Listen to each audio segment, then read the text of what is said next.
Hi, everyone. So I wanted this to kind of feel like you were actually taking a class face to face with me instead of over the computer.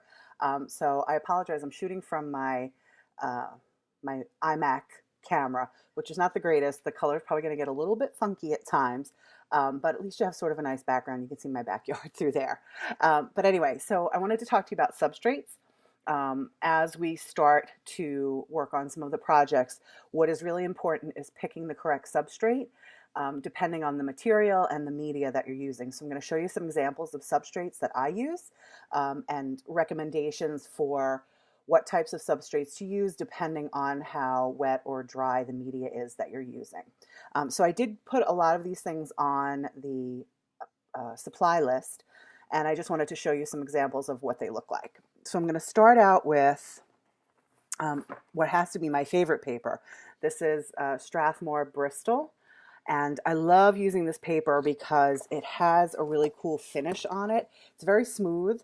And when you use certain types of acrylics, particularly like the nicer golden kind, it leaves this beautiful sheen on it. So it comes out very, very nice. But the best thing about this pad is in the back, they have a really heavy duty back on it. And you could totally use this as one of your substrates.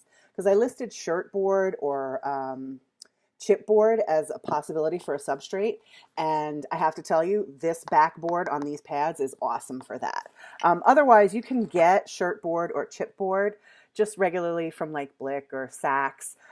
It's a thin cardboard. You use it for bookmaking. I use it a lot for collages because it's a great substrate. It's inexpensive. It comes in huge sheets. You cut it down to whatever size you want. So that's chipboard. These are pre-gessoed.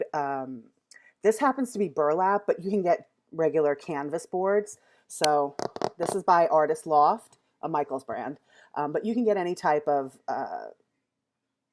flat canvas board or canvas paper. I don't have an example of it, but Strathmore does make it, and frequently you can find it. There's like a synthetic version of it, which is basically like a plastic paper that has canvas texture imprinted into it, or you can buy actual cut up sheets of primed canvas. So it's up to you if you want to use canvas paper. I like using canvas board a little bit better. You just have to be careful with the canvas board because if you're working really wet or with something that has a lot of moisture in it, these have a tendency to warp. I've done like acrylic paint pouring with these, and I find because it's so much liquid in it that they have a tendency to curl a little bit. Okay. So I'm going to start showing you some examples of things on substrates so that you have an idea of what to look for when you're doing it. So this piece right here, I'm going to hold it in front of me for a second. This is a masking tape background with sort of a dry brush acrylic over it. You can start to see a little bit of the texture. I'll post a picture when we start talking about this technique, but you can start to see some of the texture in there. Working with masking tape and sort of dry brush acrylic is probably the driest technique that we're going to be doing.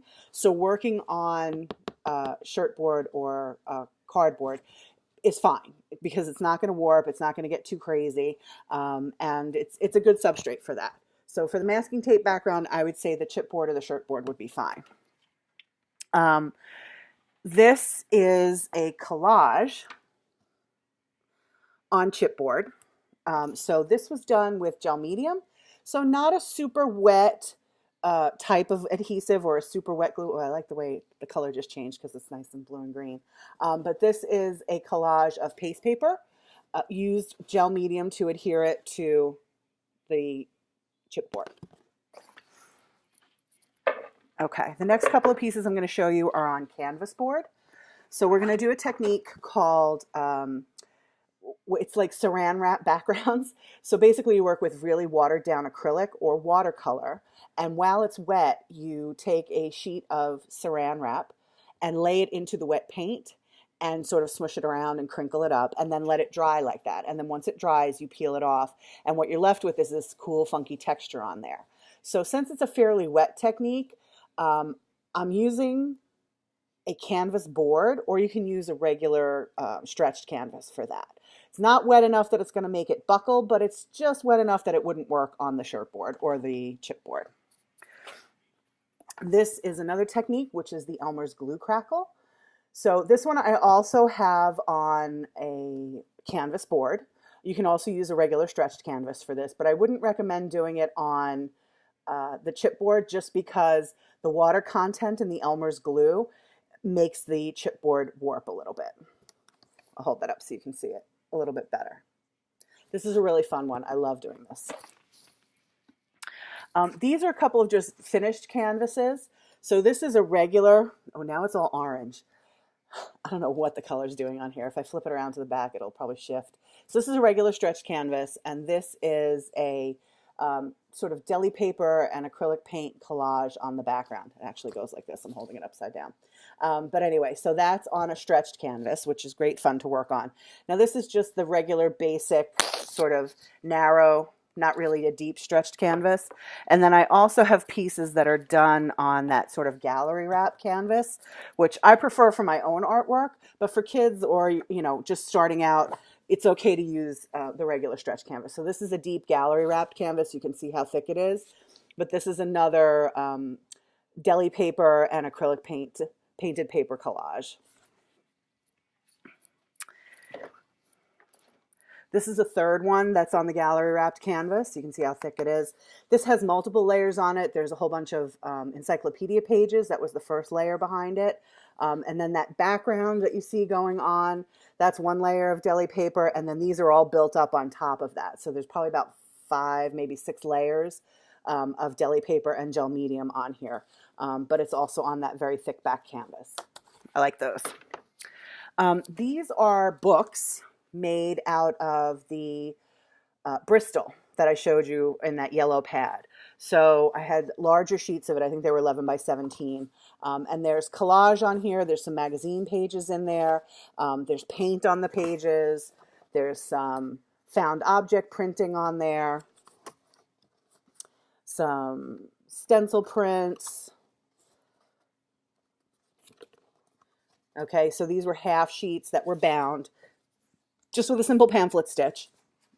And then I have a smaller version of it also. This one I was doing a collage with my face on it. It was supposed to be a self-portrait book. So these are those, the mixed media Bristol board. Hold that up a little bit. I'm sorry, I don't have my glasses on because they're making a glare on the camera. See? So if you see me squinting, that's why I'm squinting. So these were, this was just a small little collage book. Me again. Ah! And here's just some pages. So this was just cut off sheets from this one, the whole sheet made into the smaller book. Okay, and the last thing I want to talk about really quickly is MDF board, or working on plywood, which is a lot of fun. I use it mostly, there went a canvas. I use it mostly when I do wax collages. So this is the MDF board.